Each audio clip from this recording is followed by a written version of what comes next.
Muchas gracias a todo el mundo. Muchas gracias. Agradezco también a todos los ponentes y a Daniel su moderación. Así que me ha parecido todo interesante. La verdad es que yo no he hecho ninguna pregunta porque iba a adelantar también mi presentación. Me he tenido que contener para no intervenir. Así que, bueno, pues muchísimas gracias a todos. Voy a exponer las actividades realizadas por la cátedra durante este año, 2024, fundamentalmente. Y por razones de accesibilidad, como han hecho los ponentes y también mi compañero, me describo, soy mujer de edad mediana, castaña, con el pelo corto y uso gafas. Creo que es más que suficiente. Bueno, este es el índice de contenidos. Voy a hablar brevemente de la cátedra porque creo que todos conocéis la misma. La propuesta que hicimos del 2024, que fue aceptada, el avance, un breve avance de resultados, principales conclusiones y también los colaboradores y bueno, pues el equipo, evidentemente. En cuanto a la cátedra, comienza en el 2020, en plena pandemia, se pone en marcha. Esta edición es la quinta, llevamos ya 5 años con este. Los trabajos que se han llevado a cabo en la misma son de dos tipos. Por un lado tenemos la investigación, habitualmente son estudios que profundizamos pues en la situación de la Comunidad Valenciana, se centra fundamentalmente aquí, es de ámbito autonómico regional. Y luego está otra parte de actividades de divulgación y de transferencia. Se ha querido en todos estos años dar voz a agentes sociales y también a los colectivos que bueno, pues están en situación de mayor vulnerabilidad a priori. Esta diapositiva que muestro reúne los webinars y encuentros que se han ido realizando durante las ediciones pasadas y bueno, se añadiría también el ciclo. Y la siguiente diapositiva, en el curso pasado ya hicimos unas jornadas de transferencia de doble dirección. Compartimos evidencias y experiencias con agentes sociales, con asociaciones y ellos también compartían sus experiencias. Y bueno, pues esta algunas imágenes de todas ellas. Y luego también hicimos un recurso audiovisual, una campaña orientada quizá a la información y a la sensibilización que está en el canal de YouTube de la cátedra y bueno, fueron un total de 8 vídeos, aunque solamente muestre 3 imágenes. Y los resultados de las investigaciones y la exposición de las diferentes acciones pues se pueden encontrar en los informes que hemos ido publicando. La cubierta aparece en esta diapositiva y bueno, todos ellos si se leen, que supongo que no, se lean todos, se puede apreciar una evolución desde la investigación a la transferencia, de tal manera que, bueno, pues en el último informe se incorporan estas otras acciones que he mencionado en las otras diapositivas. Se ha realizado un panel de expertos, también se analizó la encuesta que ha mencionado Manuel el primer año. Se hizo una encuesta para detectar las competencias digitales de un tamaño muestral de 1.800 personas de 55 y más años en la Comunidad Valenciana. Más de 60 entrevistas individuales a mayores de 54 años, 9 grupos de discusión distribuidos siempre en las 3 provincias que forman parte de esta comunidad. Reuniones con agentes sociales, con voluntarios y análisis de fuentes secundarias.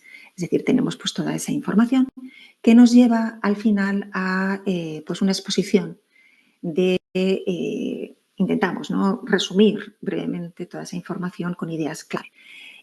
Nos permitió recopilar 10, bueno, quisimos recopilar 10 en realidad, que fueron extraídas de estos estudios y de todo lo realizado, porque también incluso los webinars entendemos que son recursos, nos dan muchísima información también.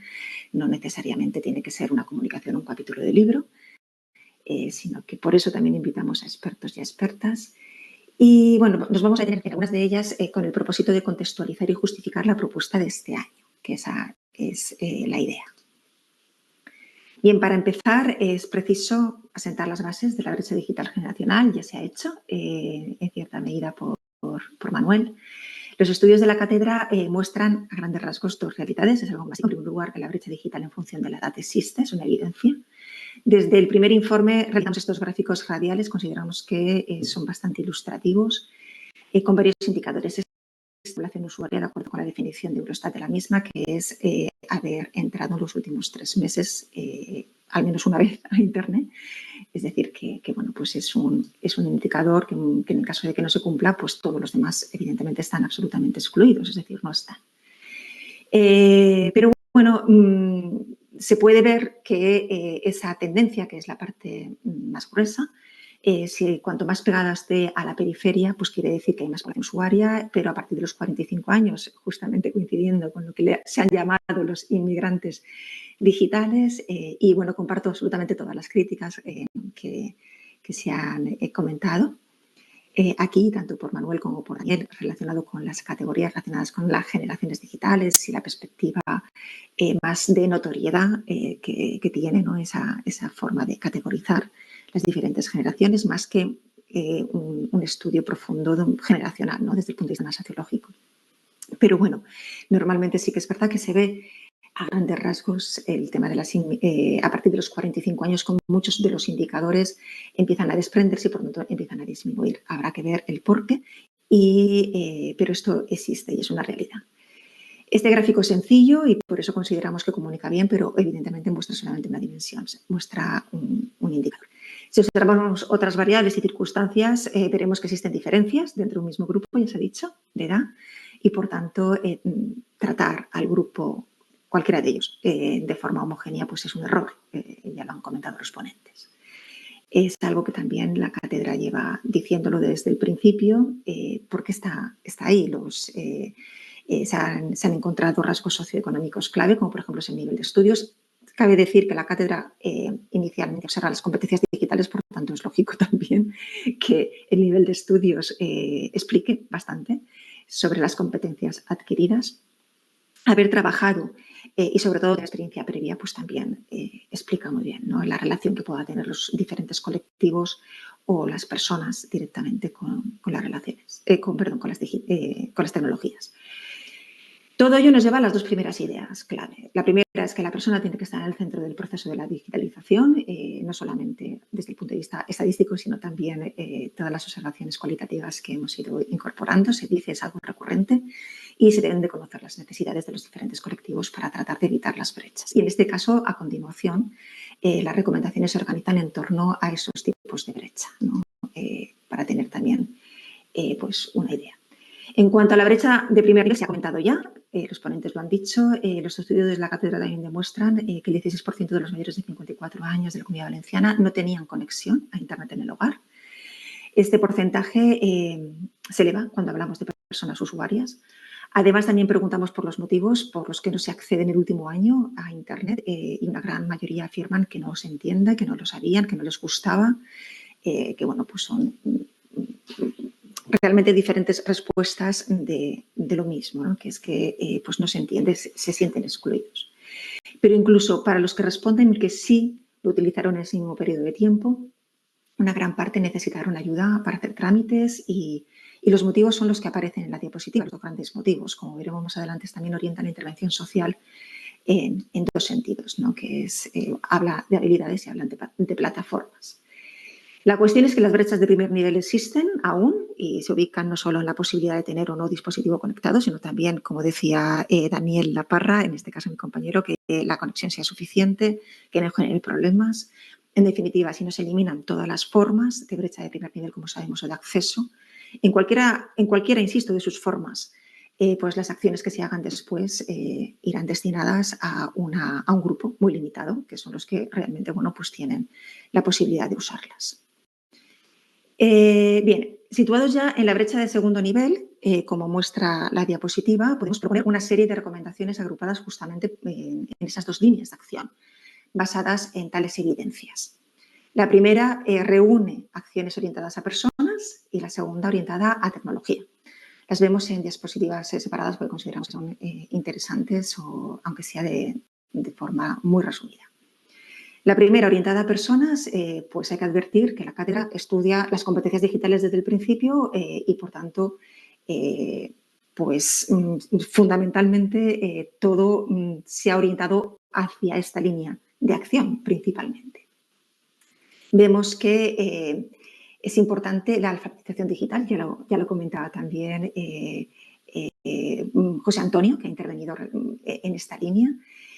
En realidad es la intervención en cuanto a alfabetización digital y mediática, ambas es absolutamente urgente. La intervención a realizar en este sentido tiene que ser sostenida en el tiempo, es decir, tiene que ser a corto, medio y largo plazo, por lo que también se necesita que haya recursos, que haya presupuesto, es decir, no es una cuestión barata. Debe de ser significativa. Caterine también lo ha dicho y nosotros también lo detectamos. Toda acción que se realice pues tiene que ser útil, tiene incluso que, de alguna manera, incentivar, motivar y despertar, ¿no?, el interés para poderla realizar. Y, bueno, los temas urgentes que hemos detectado el año pasado fueron la evaluación crítica, estábamos hablando de perspectiva crítica, y la seguridad en estos colectivos. Estamos hablando de adultos mayores. Y en la parte de la tecnología, pues hay mucho por hacer. Involucra a muchas más disciplinas, consideramos. Los diferentes estudios de la cátedra apuntan a incluir una evaluación si el desarrollo tecnológico se orienta a la población final, que tenga siempre en cuenta perfiles con posibles dificultades. Claro, según la literatura científica, es decir, basada en la evidencia. En esta línea, el diseño de las aplicaciones y páginas tienen que ser inclusivas, tienen que ser también accesibles. Es algo absolutamente urgente y ahora veremos el porqué. Especialmente la cátedra detectó dificultades en los procesos, es decir, con los trámites digitales, como por ejemplo es la administración, pero también con otro tipo de trámites. No nos faltan protocolos, estándares o pautas para saber qué tenemos que hacer para que una página o un desarrollo cumpla con estos protocolos, ¿no? Estamos hablando de usabilidad, de navegación o de navegabilidad, de accesibilidad. Y, bueno, pues tienen que guiar efectivamente los desarrollos y los diseños. Inicialmente, bueno, Daniel ha comentado que las páginas son más usuables. Vamos a ver si esto pues es cierto, pero a nosotros nos han sorprendido. O sea, ya avanzo resultados que ha ocurrido este año. Y desde los estudios de la cátedra, la necesidad de intervenir en las plataformas pues es un tema recurrente. En los grupos de discusión, por ejemplo, que hicimos 9, salieron ideas interesantes en esta línea relacionadas justamente con la implementación de recursos y elementos en las web. Y esta es la línea en la que hemos profundizado este año en la cátedra. Y luego, pues por cerrar el tema de las ideas clave, hay que hacer campañas para visibilizar el edadismo. Aquí está la campaña de la OMS, que todos conocemos, y también tratamos de eliminar, o sea, son campañas que tienen que tratar de eliminar las brechas. Cabe advertir desde este punto de vista que la efectividad de estas campañas de sensibilización depende de un alto número de variables y de factores. Entonces, también en los estudios de la cátedra han salido intervenciones interesantes desde el punto de vista de la comunicación, orientadas ya no al gran público, a toda la sociedad, sino a colectivos muy específicos, que sean colectivos que estén en situaciones clave, como por ejemplo pueden ser los funcionarios que están de cara al público. Quizá interviniendo orientando estas campañas a colectivos muy claros y, por tanto, con acciones, evidentemente, cuyos medios sean distintos, pues podemos tener resultados a corto plazo. Bien, en cuanto a la propuesta de este año, del 2024, aparecen los dos objetivos principales. El primero trata de profundizar, como se puede leer, en la mirada centrada en la tecnología, aunque tratada siempre desde los marcos de acción posibles de la comunicación. Somos un equipo que, bueno, hay un poco de todo, somos sociólogos, también hay publicitarios, hay periodistas, pero evidentemente nos manejamos en este ámbito. Y luego el segundo recoge varias actividades que mostraremos en primer lugar a continuación. Entre esas actividades tenemos estas 3 acciones. En primer lugar, propiciar encuentros y eventos, como es el presente, el ciclo de mesas. Este tipo de webinars se realiza para mostrar otros estudios, divulgar lo que ya está hecho, que espero que hayamos conseguido estos objetivos, y crear también espacios de debate, que es la idea. Pero también son recursos, como he dicho antes, que permanecen en formato audiovisual, pues para un TFM, para un TFG, para investigaciones como si fuesen conferencias, informes, propuestas diferentes, etc. En segundo lugar, hemos continuado con los premios al mejor trabajo de fin de estudios, tanto en nivel grado como en nivel máster. Y en tercer lugar, pues se crea una estrategia de comunicación basada en medios propios. Los medios propios son la página web, redes sociales y con respaldo institucional. Bien, en cuanto al primer objetivo, para hacerlo realidad se diseñaron 2 estudios que son complementarios. El primero se centra en la selección justificada y en el análisis de las webs, y el segundo se basa en los estudios sobre experiencia del usuario, para cuyo campo fue contratada una empresa especialista en este tipo de estudios. En esta diapositiva se ilustran las principales etapas de trabajo del primer estudio, ¿no? Primero tomamos decisiones con respecto a qué webs tenemos que analizar, no podemos analizar todas, tienen que ser pues relevantes, al menos desde un punto de vista cualitativo. Tomamos decisiones sobre qué páginas de esas webs serán observadas, porque tampoco se pueden observar todas, por tanto vamos a crear una ruta. Decidimos las dimensiones de aspectos a observar y elaboramos la herramienta de análisis y finalmente registramos la información y producimos resultados. En cuanto a la selección de webs, se tuvieron en cuenta primero pues, todas las evidencias de la cátedra, considerando que el estudio iba a ser aplicado a personas de 60, 65 o más años. Los estudios apuntan a que los trámites es una asignatura pendiente, como he dicho antes. Los trámites son habitualmente obligatorios si se considera la de administración, pero son también optativos con un potencial beneficio para estas edades si se pueden realmente gestionar online. En el caso, por ejemplo, del e-commerce, del comercio electrónico, los estudios muestran que la utilidad de las tecnologías es clave, como he dicho antes, para su uso, y las páginas de comercio electrónico entendimos que pueden dar la sensación de utilidad.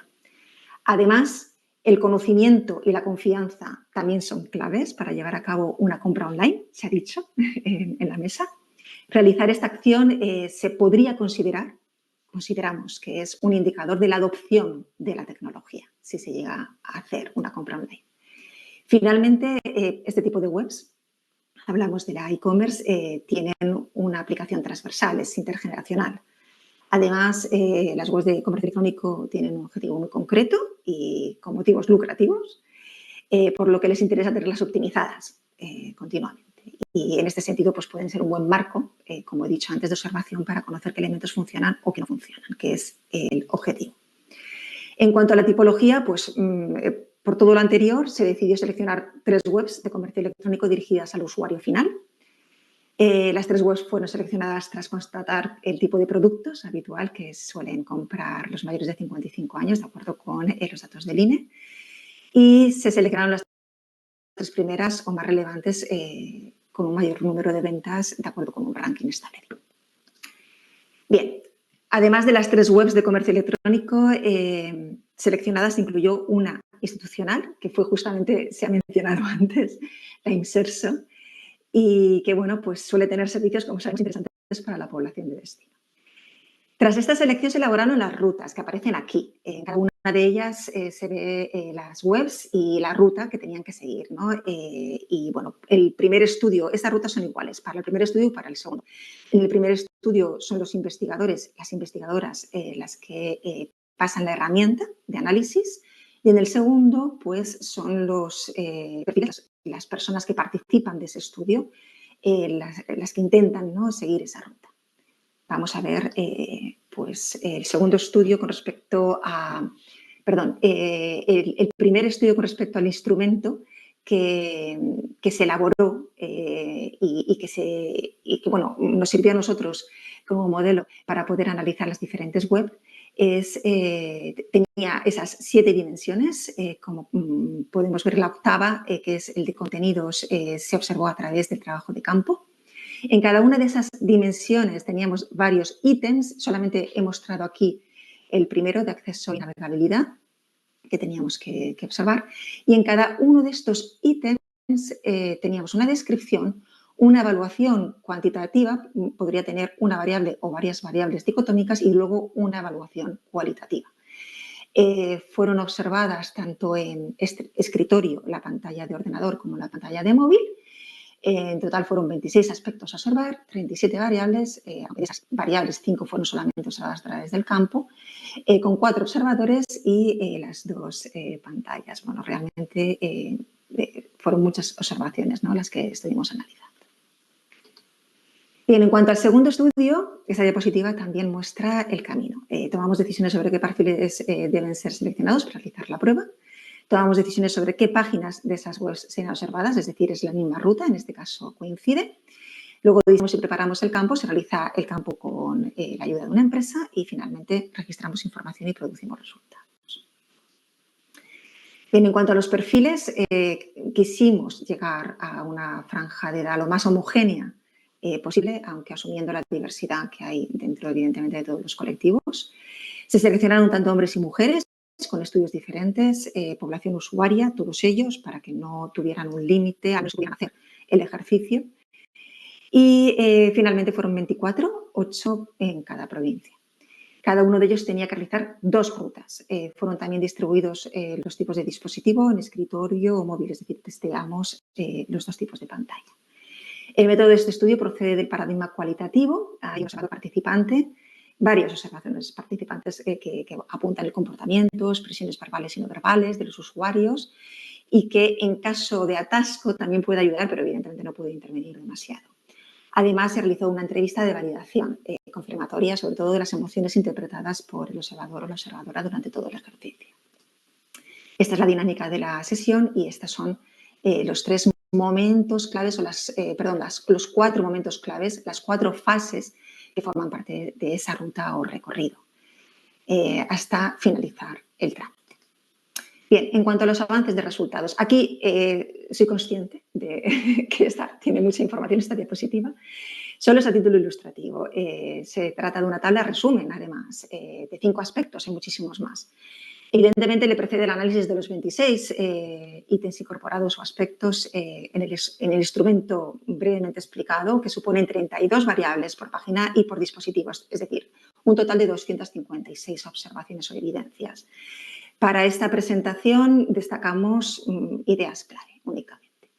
Accesibilidad y usabilidad. Pues la gran mayoría de los sitios analizados presentan un diseño que no siempre cumple con las pautas de accesibilidad. En cuanto a navegación, la falta de menús fijos, por ejemplo, puede resultar frustrante y afectar a la misma. Hay a veces que pues se va bajando la página, se va desplazando y no existe ese menú inicial, por lo que da una sensación de falta de control. En cuanto a la flexibilidad en el proceso de compra, pues en realidad no existe. No existe. Hablamos de compra, pero también hablamos de cualquier proceso. Si estamos pensando en el inserso, tampoco existe demasiada flexibilidad.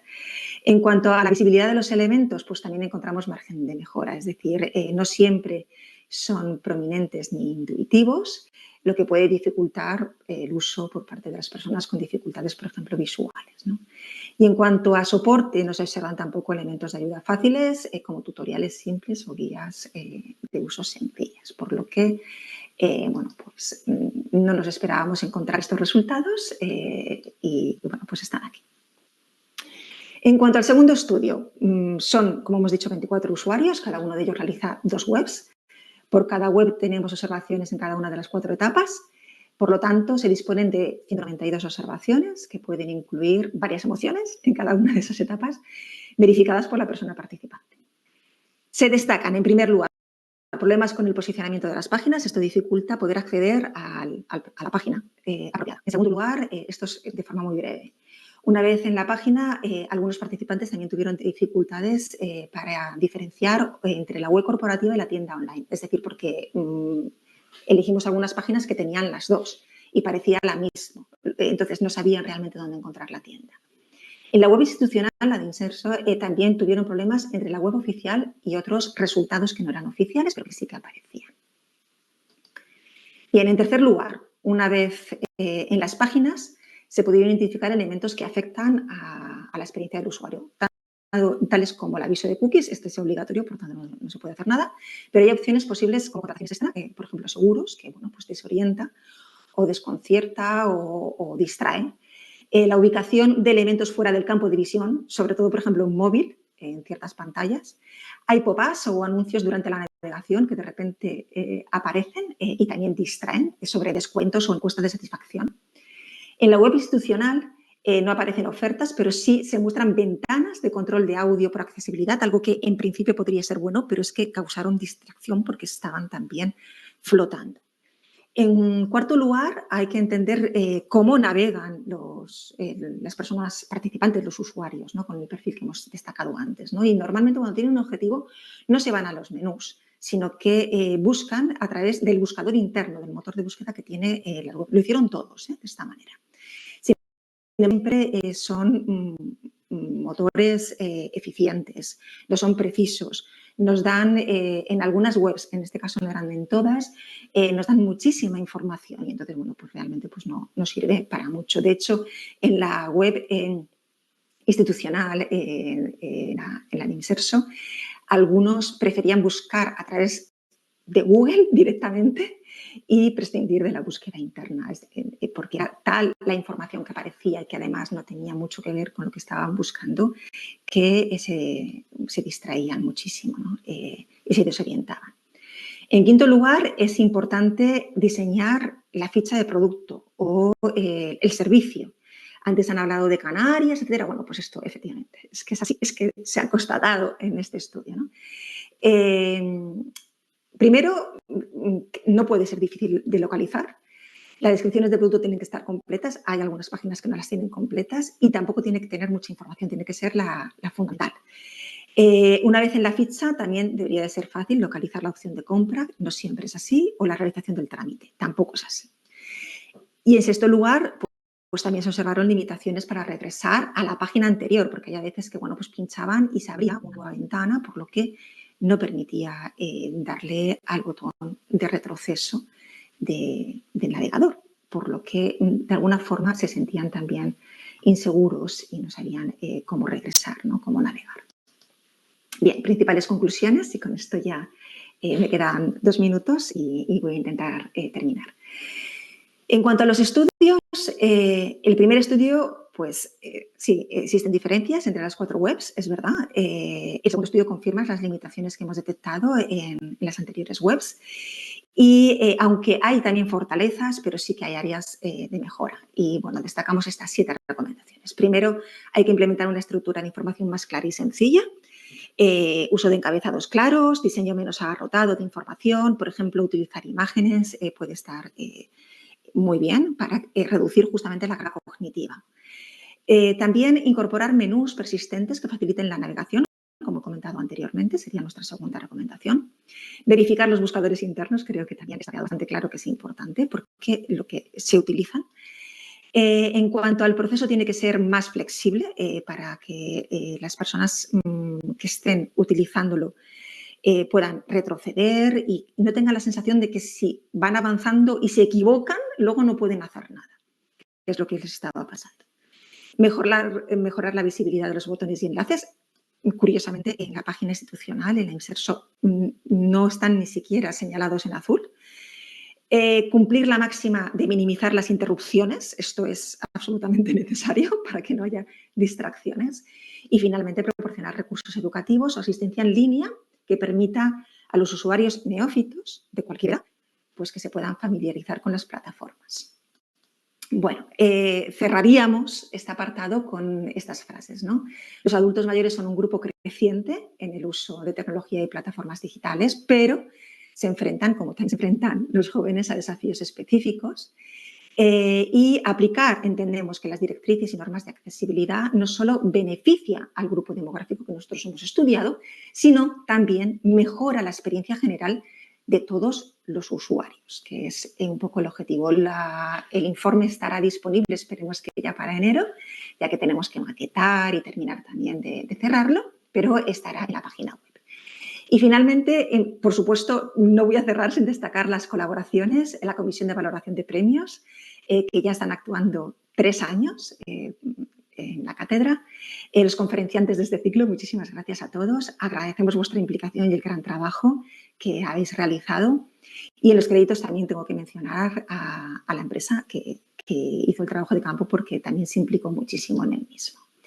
Por supuesto, todo lo anterior sería posible sin el respaldo y trabajo de un equipo que se ha ido consolidando a lo largo de estos años, son 5 ya. Cada uno contribuye desde su ámbito de especialización y tiene funciones complementarias. Y agradezco a todos ellos su implicación, trabajo, profesionalidad y calidad humana, que creo que es fundamental, ¿no? Para poderse dedicar también a estos temas, ¿no? En especial, lo van a entender todos los demás. Me gustaría mencionar a mi compañera Alba Martínez, porque ya sabe bien los motivos, y agradezco que pese a todo haya coordinado uno de los estudios con más trabajo de la edición del 2024 de esta cátedra. Y bueno, pues detrás tenemos siempre a dos grandes instituciones que nos respaldan.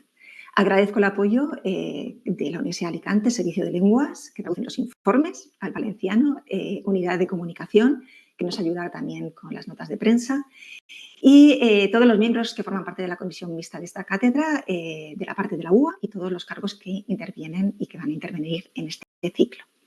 Y de la parte de la consellería, pues me gustaría agradecer muchísimo el impulso por la creación de esta cátedra y su respaldo durante todos estos años, porque ha sido sostenido durante 5 años. La línea de trabajo de esta cátedra no solo es fundamental hoy, desde mi punto de vista, seguirá siendo en un futuro. Yo creo que es evidente las razones. Y bueno, me siento muy afortunada porque en su momento confiaron en mí desde su puesta en marcha para dirigir un proyecto que tras 5 años me parece que está consolidado y darme la oportunidad de transferir mis competencias de investigación a la sociedad, como socióloga, que soy, y como investigadora en comunicación, que también soy.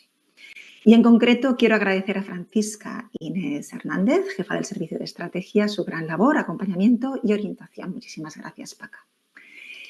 Y bueno, pues finalmente, por supuesto, a todos los asistentes, también les agradezco su atención y quedo a vuestra disposición en el correo que aparece en esta diapositiva por si necesitáis alguna consulta, alguna duda, alguna aclaración, estoy a vuestra disposición. Y a continuación, bueno, he pasado 3 minutos, tendrá lugar el último de los espacios de este ciclo de mesas redondas, ¿no?, que forman la mesa de cierre. No he podido ver si ha entrado, supongo que sí, Rafael Molina Carmona, vicerrector de Transformación Digital de la Universidad de Alicante, y Raúl Ruiz Callado, decano de la Facultad de Ciencias Económicas y Empresariales de la Universidad de Alicante, que viene en representación de Raúl, bueno, ya lo dirá, Malena Fabregat Cabrera, vicedecana de Relaciones Institucionales, Políticas de Igualdad y Movilidad. Muchísimas gracias y, bueno, pues con esto ya cierro.